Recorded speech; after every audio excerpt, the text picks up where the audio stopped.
Chavre, how are you? I hope everyone is gesund, stark und freilich, begashmis und beruchmis. I hope everyone is healthy, strong, and happy physically and spiritually. Today is Erev Shabbos Kodesh, Parshas Vayeira, and it's also going to be in Mitzvah Shem in the middle of the week, Chof Cheshvan, the Yom Hiledis of the Rebbe Rashab. It's also going to be Yutes Cheshvan, is the Yortzeit of one of my Mashpiyim, Remelech Tzibel. So what is the connection between all these things? But first, as recently, when the last year with the war is going on, we start with Stocker. So Gedel Stocker Shemakarev Segula, Mashiach should come now. We're going to start with a prayer, and this verse, which we're going to say today, is going to be connected to the theme that we're going to be speaking about today. And that's a pasuk from Tilim, Kapitel Kuf Lamed Vav, pasuk Daled. Liyei say neflois gedeles levadei, ki liyelam chazdei. To him who alone performs great wonders, for his kindness endures forever. So one of the explanations of the pasuk is lois gedeles levadei. He alone sometimes performs wonders that only he alone knows about.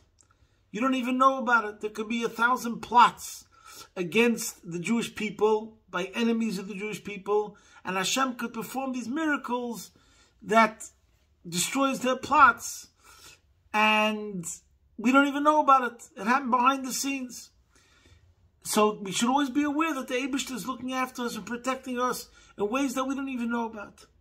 And therefore, Kili Olam Chazdei, therefore his kindness endures forever, because as Chassidus explains the different levels of godliness, there's Orein Soif, there's the level of light, but then there's Atzmus, the essence of Hashem. The greatest miracles are even miracles that we can never understand, that only He knows about. And it's Levadoi, Hu Levadoi, goes in the level of like the essence, the source of all sources. And therefore, Kila Olam Chazdei, those are the most eternal, that have no limits whatsoever, because they come from the highest level. And we'll take a lesson from that to us in how we deal with other people from today's Parsha. So, we're in Parshas Vayeira, and as we spoke in recent weeks, we have to learn Maisa Ova Siman Labonim. The conduct of our forefathers is a sign, and it's a role model, and they paved the way for us to learn from their ways how we're meant to conduct ourselves and lead our lives. So in this week's Parsha, there's a famous posuk there, in the story where the angels come to Avram Avinu, and he doesn't really know that they're angels, and he does kindness for them, and afterwards Hashem notifies Avram that he's going to destroy Sodom because it's a terrible place, and then Avram prays for the people of Sodom. So what he says when he's praying for the people of Sodom, he says that he's entreating Hashem to forgive them, and he says the words "V'anoichi ofar ve'efer," and I am but dust and ashes. And Rashi says the pshat. What does it mean? That kvar ha'isi roi lis ofar al yidei hamolochem ve'efer al yidei nimrod lule rachamecha asher amdu li, etc. So you have to start up with a gratitude when you praise Hashem first. You first have to, when you turn to Hashem and you ask for a request, first you say that, it's not that I'm in gratitude. On the contrary, I realize that, I have to thank you and keep on thanking you for the fact that I'm still alive. And I do appreciate it. But nevertheless, please spare some other people, etc., as the Besukim speak about. So these words, Vanechi Ofer Ve'efer, so the Gemara learns out from here. What I'm going to speak today is primarily a Sikha from the Rebbe in Chelik Tezvav 15 of Likutei Sichos, Vayeira Beis.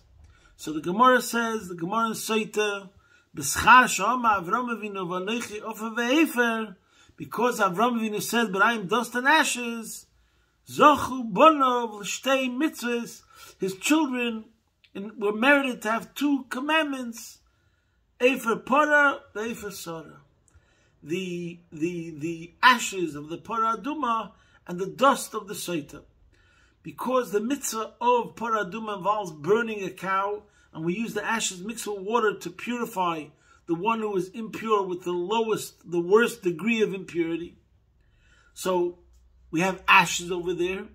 And the dust of the Saita, when it is suspected adulteress, she has to drink from a formula with a mixed dust from the Beis HaMikdash, together with a parchment, which Hashem's name was written in and put into water and dissolved Hashem's name, and she drank from this liquid, and if she was innocent, she was blessed in ways that she was never blessed before.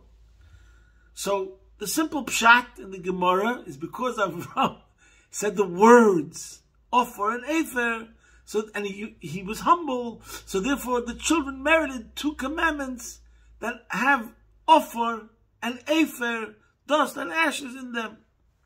And as a matter of fact, the Balaturim, he brings out a gematria, how Ofer, dust is a gematria to Saita. The Balaturim says, Mikan zochel efer pora v'afar Saita, Ofer begematria la Saita, with the sin, and v'efer begematria ba pora. So he shows how the gematrias, the numerical value of the letters, equal it. So we see a connection. But obviously, as the Rebbe asks in many places, there has to be a deeper connection. It has to be connected and a thematic, their theme. There has to be a theme, a concept that is inherently connecting between Avram Avinu's humility and, in this particular case over here, in how he prays for Sodom. And we're going to see how the theme that we'll see over here by humility, which is what Avram practiced when he prayed for Sodom, is connected to the theme and to the mitzvah of Para Aduma and the Saita, the drink that she has to drink. So in order to understand this, the Rebbe brings what it says in Chassidus, and we'll see how this is so relevant to what's going on today. Like we spoke many times, how Judaism is so amazing, how we see it's evident in a demonstrative manner, how it's so relevant to the year 2024, Tafshin Pei. So the Rebbe explains that Avram represents Chesed. But there's the Jewish concept of Chesed and other sort of Chesed. And the Rebbe explains there's 2 types of Chesed, 2 types of kindness. There's a kindness that comes from an elitism, that in a condescending manner, so to speak. And then there's a kindness which comes out of humility. And it's based on Tanya, Igeres HaKodesh, Siman Beis, a famous letter that the Rebbe wrote. And over there he also brings the pasuk, V'zui b'chinas yamin shebekdusha. This is the right side of Kedusha.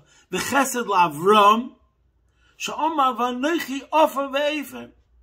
The Alter Rebbe over there is talking about that a person who receives kindness from Hashem, it makes him more humble. The greater and the more he receives, and you could say in a certain sense that he's successful in life, and he sees Hashem's kindness and goodness bestowed upon him, the more he receives, the humbler he becomes. And that's the chesed of Avram and of Kedusha, of holiness. Sha'omar v'anochi ofer ve'efer. And then it says the contrast, and this is different than what it says concerning Yishmael, Masha Enkein, Bezelu Mazeh. The contrast is called Yishmael Chesed the Klippah, the kindness of the belongs to Klippah. That over there, Kol Shah Chesed Gadol, the more the person receives kindness, Hu Heilech v'Gadol b'Goyve v'Gasas Ruach v'Reichev Liboy. The more kindness shown to Yishmael and to his ilk, the more he grows in pride, arrogance, and self-satisfaction. So this is the 2 different levels of kindness. One level of kindness, let's talk about the kindness first of Klippah, is that you are on top of the world. You're king of the world. You're a billionaire. So therefore, you look at yourself and you say, you know what? I'll be kind. I'll be the knight in shining armor. I'll save the world. I'm so great and I'm so rich that I also give to others. So it's coming out of a sense of haughtiness and arrogance. That's one level of kindness. And in other words, as you give, it's recognizable, and there's a sense that you're the giver, you're on top, and you're being kind to the Rachmanis cases, to the losers, to to the ones that need mercy. Then you have another person. His kindness is coming from his humility. He believes that every other person is more deserving than him. He believes that every other person comes first. Put the other one first. And he sets himself aside totally to give to others. He looks at himself as undeserving, and he looks at everyone else as much more deserving. Just to give you an example, I remember I was in Russia. I went to visit. I was sent to Russia from Ezer Zachem, an organization, in 1986. And so we used to give shiurim, and the shir would be for an hour and a half and 2 hours, and they would ask for more. So when you go to the people's houses, which is like secret, we're giving shiurim, so they always offer the person some chai, which is tea. Russians love to drink tea. So I remember I was drinking tea. One house that I went to, like in the first days that I was there, I had the audacity to ask if they had any lemon. So I had some lemon and we squeezed it into the tea. Anyways, I told my buddy, we sent with partners, I told my chavrusa, the one who came with me, that day I had tea, and I had Russian chai. The Russian tea is geschmack. It's always geschmack. They always have tea. And I told him that I took some lemon. So he says, "What do you mean you took lemon? They might be waiting online to get lemon. Lemon it's a delicacy. It's a luxury. Don't take any lemon." So then I thought he's probably right, because in those days, even in 1986, they couldn't get everything they wanted. So from then on, I didn't ask for any lemon. I just had tea. Because how can I take away their lemon, even if it's just a couple of drops of squeezing, etc., etc. So the point is, there's a chesed that comes out of humility, and there's a chesed that the other person's first, no matter what, etc., etc. And this is the difference over here between, and why midah keneged midah, why the Eibishter says that the reward for what Avram said, Vanechi of Vayeira, is Para Aduma and the drink by the Seder. What's the law by Para Aduma? By Para Aduma we say that it says that one of the things about Para Aduma that we can't understand is that it's Metamei Esetohirim. Metamei Esetohirim. Okay, you know, one second, I made a mistake. Let's first talk about Avram. So we see that Avram's chesed is coming out of a place of humility. Now this also explains over here in the story that Avram is praying for Stoim. First of all, we see the people of Stoim have no idea that Avram is putting himself out totally to pray for them. And he's having Mesiras Nefesh. And as Rashi said before, as Avram is going to enter the dialogue, begin the dialogue with Hashem, the pasuk says, Vayigash Avram. Avram came forward after he was told that Stoim is going to be destroyed, and Rashi says something unbelievable. Vayigash Avram atzinu hagosha l'milchama. Vayigash Yoav hagosha l'piyas. Vayigash el Yehuda v'hagosha l'tefila. Vayigash Eliyahu hanavi. And Rashi says, "L'chol eile nichnas Avram l'daber kosher l'piyas u'l'tefila." What that means is that word Vayigash is used in three contexts. We see Vayigash when it's found in relation to war, in relation to conciliation, and in relation to prayer. And over here, when we say Vayigash Avram, Avram is going to speak to the Eibishter. It includes all three, which going to war means l'daber koshes. I want you to stop for a second and think about that. We're talking about a puny, insignificant creation, a mere mortal, Avram Avinu, who is humble, as the pasuk soon says, Vanechi of Vayeira, and nevertheless, he goes on total self-sacrifice. L'daber koshes. Could you imagine that Rashi should use, we're talking about Avram, and it's going to be recorded forever that he is now going l'daber koshes, to speak harshly to Hashem. I want you to imagine a chassid talking to his Rebbe, who the Rebbe is also Ish Elikim. It's a human being. Could you imagine that what it's going to say about a certain chassid? He spoke harshly to his Rebbe because he wanted to appeal something for his fellow chassid. You'd think, no way, it's never going to happen such a thing. First of all, he's going to think to himself that the Rebbe is not kind himself. Of course he knows, and he's thinking about the good welfare for that chassid anyways. And second of all, just think about the words l'daber koshes. How could it be l'daber koshes? And here Avram Avinu, who's the epitome of kindness, benevolence, and generosity. And he is the one who's going to, he's Avram Avinu, our forefather, the one who's the ultimate, the first Yid.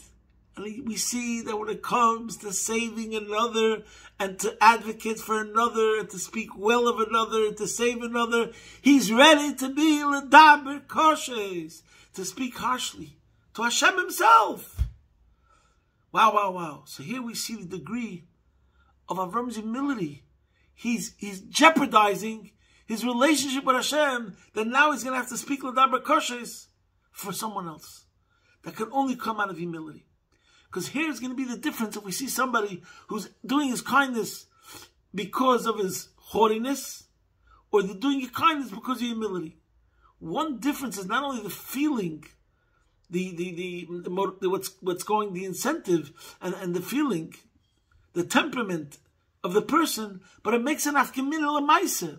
The person who does kindness because he's king of the world and he's head of everybody, he's never going to do it in a way which he will suffer, where it actually demands a sacrifice. He only will give, like it says in Chassidus, from his shirayim, from his leftovers. And it comes easy. If you have $1 billion, you give away a bit for someone else, which is still a small pittance compared to you're still living lavishly, you're still living grandly. You give a tiny bit, weensy, to someone else. That's the kindness that comes out of haughtiness. But if we're talking about the kindness that comes out of humility, you have self-sacrifice. It's going to cost you. It's going to be painful. You give where it hurts. But still, for someone else, that person comes first. That's the difference. And we see it demonstrated in this story, where he said, that he had total self-sacrifice for another. And the same thing in the beginning of this parsha. We'll speak about it another time, where it says that we learn out from this that Hashem appeared to Avram, and he says to the Eibishter, hold on. And we learn out from this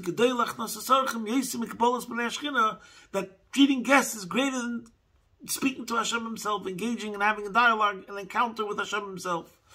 Guest is more important. So first of all, let's start at the beginning of the story. Avram is in pain. He's in more pain that he doesn't have guests, and he can't exercise his attribute of kindness than from having a surgery without anesthetic. Avram just had the milah, and he's in great pain, there's no question about it. But what's bothering him more is the fact that he can't exercise his do-goodness attribute. He is the ultimate personification, embodiment of Hashem's chesed, a high level of kindness. And he's there recovering from his surgery. And still, and this was the day where he has pain like anything, still what's bothering you even more is that he can't do chesed. So the Eibishter says, you know what? I'll send him 3 angels. And he goes to deal with these people. He doesn't know that they're angels. And we learn from this. So let's start first, like we just said. Only a person whose chesed is coming out of absolute selflessness and humility would worry more about the fact that he's not doing good for others. My whole life and my whole purpose is to be selfless and to bring benefit to others. Only such a person could himself be struggling on a personal level when it comes to the basics, health, surgery, call it whatever you want, be in pain, but nevertheless overlook his pain and even be more pained by the fact that he can't help others. But if your kindness would be coming from your haughtiness, so you tell yourself, no way, I come first, and today I'm not feeling well. I'm recovering. I can't do kindness for somebody else. And then comes the next thing, that not only are you willing to sacrifice yourself physically for another, like we saw in the story of last week's Parsha, that he went out to save Lot, went to war, so he put himself physically in danger, but also, like we said, just like what it says Vayigash, that he's ready to speak koshes with Hashem, that would jeopardize his whole connection to the Eibishter. The same thing over here in a way, that he's telling Hashem, hold on, there's guests, where we don't know yet that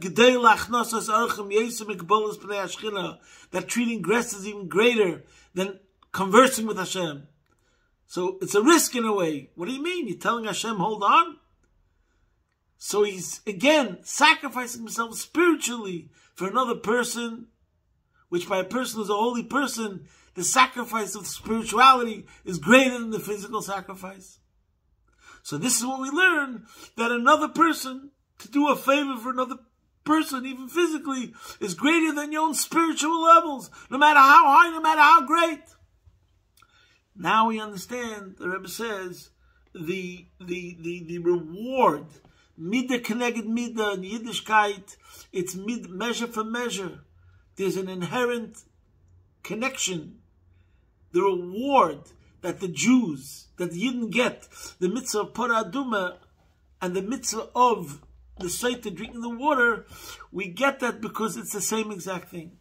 By Parah Adumah it says that the Kohen who was preparing this solution, the fire, you have to burn the cow and then they mix the water and the ashes together.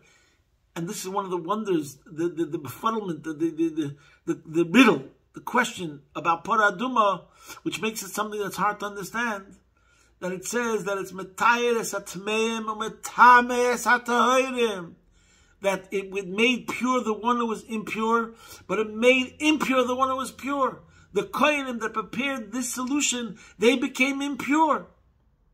And it purified. And who did it purify? It purified the lowest level, somebody who's a tumas mess. He has the worst contamination. And still the lesson is, the Kohen has to go on self-sacrifice like Avram. Spiritual self-sacrifice. He becomes contaminated, impure, to bring purity to another person. And I forgot to mention one more thing. That Rashi says that he told them to wash their feet. And why did he tell the angels to wash their feet? He didn't know the angels because he thought that what does Rashi say on the words V'rachzu raglechem, wash your feet, Kesover Shem Avim? He thought that these were wilderness dwellers, Shemeshtachvim la'avak ragleim, who bow and worship to the dust of the feet. And the Hikpid, Avram was always careful, to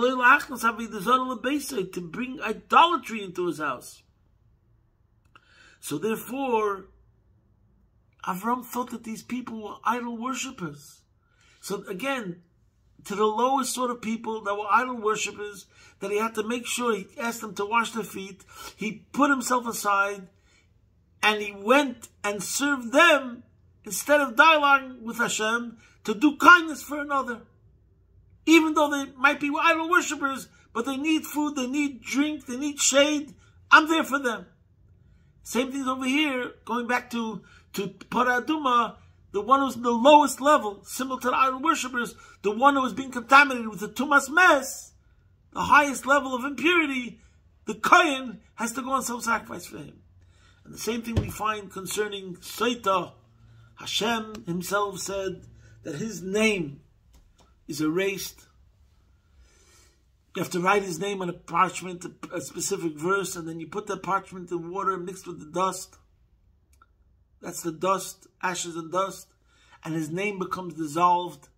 And this is unbelievable, astonishing, and mind-boggling that Hashem's name, Hashem himself, so to speak, goes on a sacrifice to help bring harmony and peace to a Jewish couple.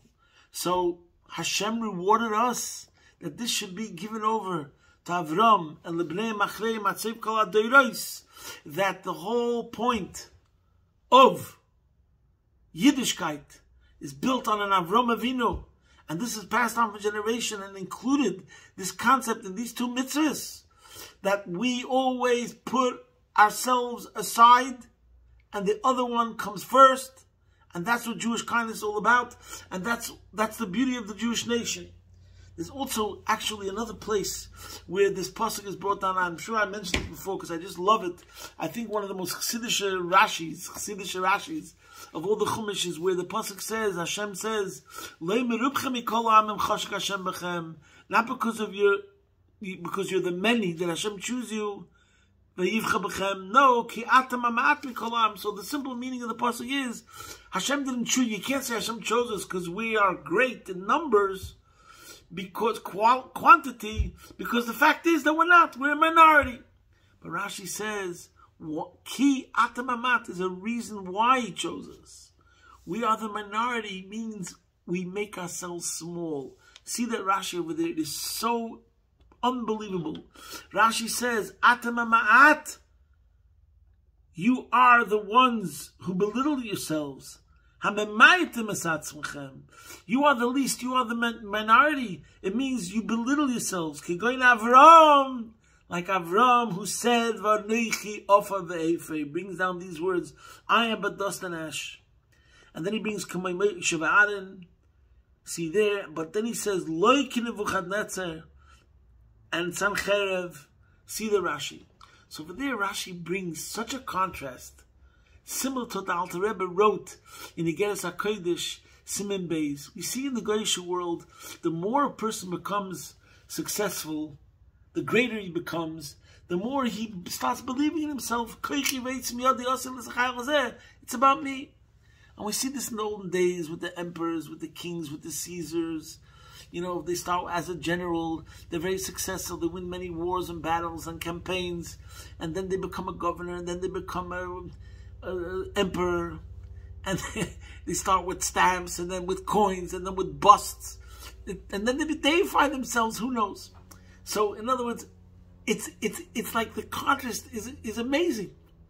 In the secular world, according to the measure of your success, and according to the measure of your advancement and going higher, you actually consider yourself more and more on top of the world. And you become bigger, your ego becomes bigger, your arrogance becomes bigger, your haughtiness becomes bigger, in exact measurements commensurate with your success. And by Yiddishkeit, we see the opposite. In direct measure of your success and your greatness, you become more humble. And that's the sign of a true great person and a true leader. And this is the connection when I said in the year 2024, we see in the latest election that happened in the United States, I'm not going to get into it, I don't understand these things too much. But the discussion by many people is about the elite. The elite people are not identifying with the common people.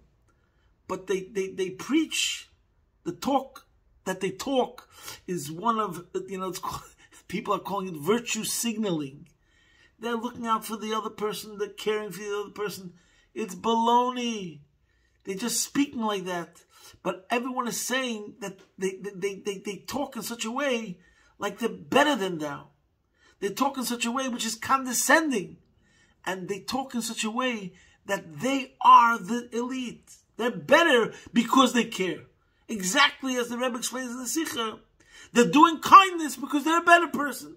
And in the end, they're not really identifying with your needs at all. They don't have any true empathy, because to have true empathy, which really what empathy means, you have to have humility. And that's only a kindness that comes from Avram Avinu, that's able to put himself in the other person's shoes completely and give to the other person. So Chav Cheshvan is the Yom Hailedes of the Rebbe Rashab. Everyone knows the famous story where he was just a child, and it's a story that there was a tailor who was making a dress for the Rebbe Rashab's mother when he was a child, and this tailor had pocketed the leftover material to himself, which wasn't such an ethical or moral thing to do. So he told his mother about it afterwards, and he was like just a small child, and he noticed that he was like 4 or 5 years old. But then he felt very bad that he had told his mother about this thing, so he went to ask his father for a tikkun, that he caused another person pain, because in the end his mother asked the tailor about it, and the tailor turned red and he was embarrassed. To make a long story short, he went to his father. He's a kid. The Rebbe Rashab was like 4 or 5 years old, and he's asking a tikkun, like for he did something wrong, he felt bad that he caused pain for another person. Anyways, when his father asked him, what did you do wrong? So he said, it's bad enough that I caused another person pain. He didn't want to tell him the story. Now I should also talk Lashon Hara. The point of the story is that the Rebbe Rashab was super sensitive to another person. He was tzibrochen. He was totally crushed that he caused pain to another person, even though that person did something wrong. But the takeaway for him was that he caused another person to not feel so good. And that crushed him completely, etc., etc.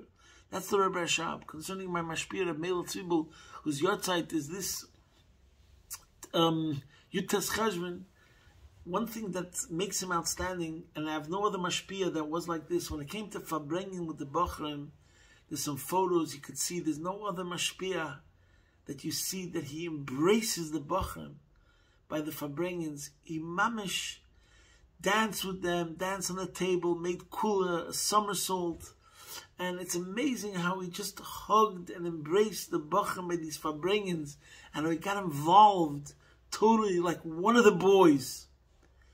He's Farbrengen with kids that are 17 years old, and he's 40, 50, and he's one of the greatest scholars that lived in the last generation, and I'm not joking. I believe he knew more Torah than anybody else that I know, because he knew Nigla and Chassidus. So the great leaders of the yeshiva world, they know a lot of Nigla, the revealed part of Torah, Gemara, and the great scholars of the Chassidic world, of Kabbalah and mysticism, they know a lot of Chassidus. But I don't know anyone else who was proficient and a baki. He was an expert in all areas of Torah. He knew everything. You could ask him anything in any area of Torah, and he knew it. And I can't think of another person that knew so much Torah like him. He had a photographic memory. So here's a person who's a real giant scholar. And nevertheless, he was beslapshus. He's totally getting involved and dancing and embracing and singing as one of the teenage boys of 17 years old, as any other teenager student. That's how old we were in Morristown, 17, 18, 19-year-olds, 20. And obviously, this is what comes from humility. He would take l'chaim, he would drink l'chaim. Usually he was more reserved. But nevertheless, I can't think of any other mashpiyim that I even know about. There's not one other mashpiyah that I can remember, not mine, and I can't even think of anyone else, to that degree that would get so involved with the dancing and with the singing and smiling and embracing and showing such warmth during Farbrengens in such a way. And obviously it comes from humility. So here's Rabbi Melech Tzibul, who's #1 giant scholar in mysticism and in Talmud, the top level. And nevertheless, when you have humility, you just get involved with everyone equally, like you're one of the chavre, one of the students. You understand? So this is amazing. We'll finish with a very, very famous quote from one of the Gute Yidden. I forgot which Rebbe said this, but he said that a Jew has to have 2 pockets. In one pocket, he has to have the verse, the quote that Avram Avinu said, "V'anoichi ofor ve'efer," I am but dust and ashes. And another pocket, he has to have a piece of paper which says, "B'shvili nivra elam." For me, the world was created. So in other words, and he says, when a person is feeling haughty, and he's getting, letting his success get to his head or whatever it is, he has to put his hand in his pocket and look at that piece of paper that says, "V'anoichi ofer ve'efer." Avram Avinu, who's the first Jew, he set the standard, that we have this level of humility. This